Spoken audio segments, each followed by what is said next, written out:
Do you believe in love at first sight, or do I need to dissect you first? We're doing a spoiler-free review of Shroud by Adrian Tchaikovsky, and I am now going to speedrun the setup. Corporation, evil. Planet, loud. Humans, trapped, no light, very bad. Not the only intelligent creatures on this planet, in the dark. If you didn't guess from the setup, this is sci-fi. If you didn't guess from the name Adrian Tchaikovsky, this is sci-fi. Why wouldn't you want to read this book? I think you should. I'm not even going to give you reasons. No, okay, all right. Two reasons you might not want to read this book, and I did have to dig for these. I had to dig deep. I had to really bring out my inner grump to get these. So yeah. Anyway, I did manage to find two things that you might not like about this book. The setup, of course, which I just speed ran, but did you understand any of that? Probably not. I mean, he probably could have shortened it a little bit, but I think all of the setup that he does in the beginning is actually good. I enjoyed having that setup there. I enjoyed knowing these things about these characters because it does sort of help with a bit of the characterization later on. You're just going to have to trust me on that one. Either way, there is setup at the beginning of this book, and it can be perhaps a little bit lagging, a little bit slow. There's not a whole lot of action going on at the beginning. There is a lot of the POV character talking to you. If you hate that, I don't know why you're reading sci-fi, honestly. Maybe you want to read some urban fantasy. I'm just saying. Anyway, other reason you might not like this book is that our two main human characters, don't always act the hero. I'm not saying they're evil. Corporation, absolutely evil. But the two main characters, I don't think they're evil, but they're not always acting the hero. They don't always do the right thing. They don't always do the good thing. They don't always stand up for what they believe is right. And I know that I could get very frustrated with them occasionally. I did occasionally want to shake them a little bit and say, baby doll, I need you to get on this now. There's a thing going on, right? They don't always act the way you might want a hero to act. If that bothers you, again, maybe read some urban fantasy. I don't know. I honestly, I don't know. I don't think the heroes in urban fantasy act like heroes all the time either. So this is a cross-genre problem. Setup, more of a sci-fi thing, but heroes not always acting like heroes. That's a cross-genre problem. If you dislike any of those things, you might think twice before reading this book. Should you read it? I still think you should read it. I still think you should read this book. I think it's a great book. I'm honestly not sure why I don't just end the video here. Just roll credits. I've told you to read the book. I think it's good. You know it's sci-fi. It's Adrian Tchaikovsky. Read the book. Either way, we'll get into it. Okay, I'll get into it with you. To somewhat less speedrun setup, we have two main characters. They are members of a special projects team that was set up to investigate a planet that appears to be screaming. It is very loud on all wavelengths, like radio, electromagnetic. It is screaming. It is screaming the whole time that they are investigating this planet. So they break off, they go investigate this planet. They find out that there are things on the planet, flora and or fauna of some sort, although it's very hard to see because, of course, it is very hard to get a signal out from that planet. It is too loud. You cannot get a signal. So any probe they send down has to eject its entire memory core and throw that thing back into orbit because there's no way you're getting a signal out of this planet, at least not one that anyone could find amidst all the other noise going on here, right? So they do a little bit of investigating, and then there is an accident, and two of the members of this special projects team end up crash landing onto this planet in a little pod, a little life support pod. This pod was in fact built for a human to go down to this planet, but it was in testing and they were not meant to be there. They were not meant to pilot this pod. We've got an engineer and basically a PR rep. She's social glue for the team. She doesn't actually have any kind of specialization. She can sort of back up anyone for doing their job, but she doesn't really have a specialization. She's not even a leadership member. She's just the person who makes everything sort of work because these are all, people who don't really know each other and they're all kind of bitchy. I don't know what to tell you. Engineers, man. Engineers. So, engineer and this basically PR rep end up crash landed on Shroud. Shroud has no light. There is no light on the planet. So they've basically got a little pod. It's also very high gravity, so they can't get... If you open this pod, they will just vaporize. That's what's going to happen if you open this pod. They will... You remember that submarine thing where someone told you that at a certain point you stop being biology and you become physics? This is kind of the problem that they are dealing with here. If they open the pod, they will stop being biology and will become physics. So, stuck in this pod, they've got some lights, but there is no light on the planet. No light. So they can't see much. There's stuff. I mean, they can see a little bit. They can see right around them. They have a very close sort of radius of what they can observe around the pod.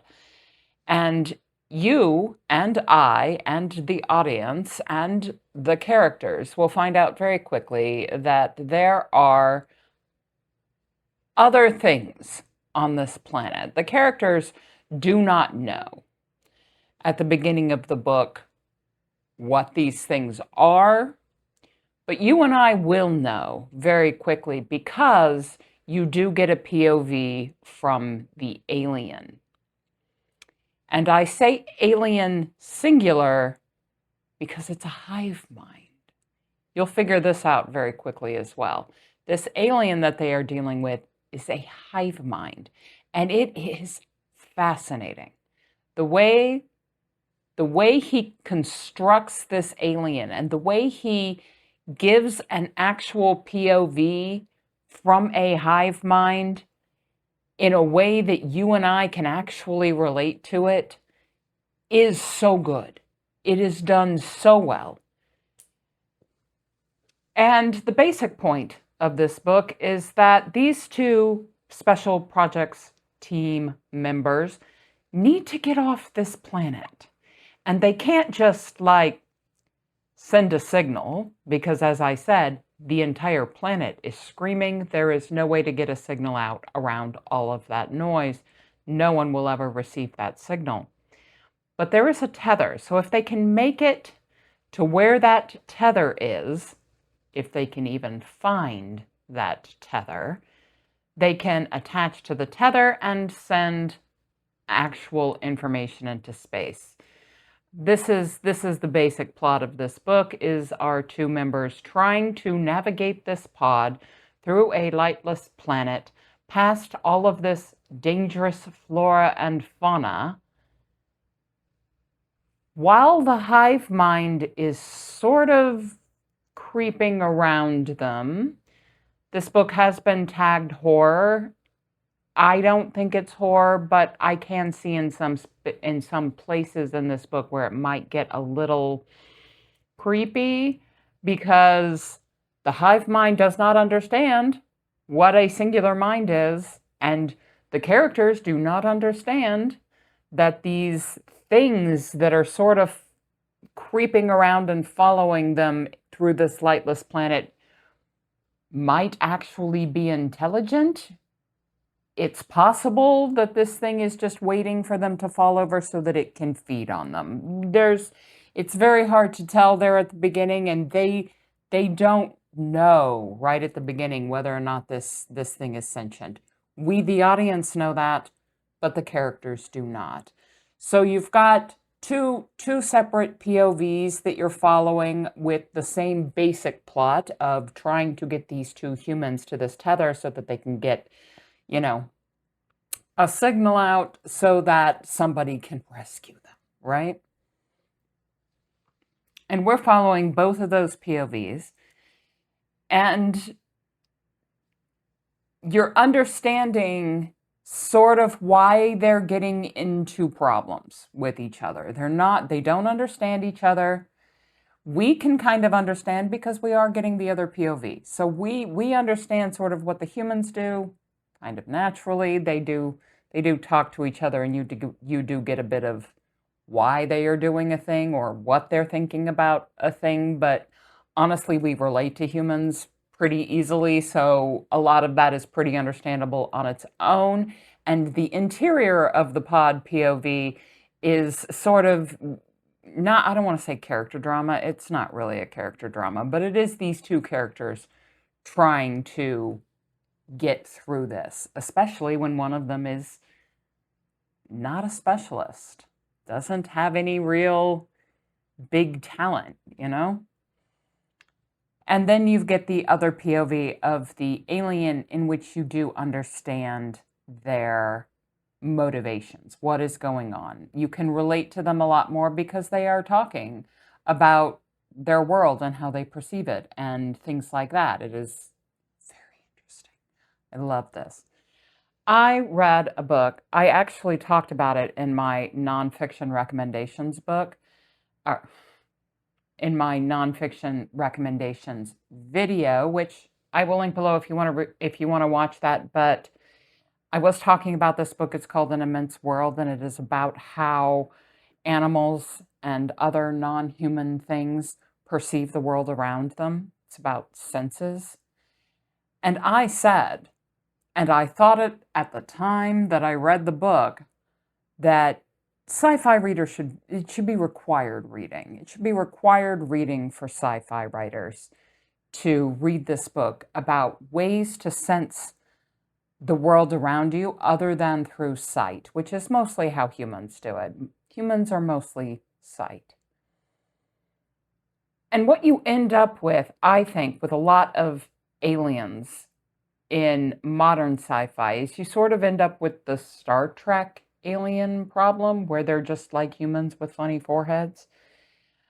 Occasionally they're from less gravity or more gravity, or they breathe a different thing, but they still see. They're mostly sight oriented. They still communicate with spoken language. They are individualistic, and occasionally sometimes the women are in charge.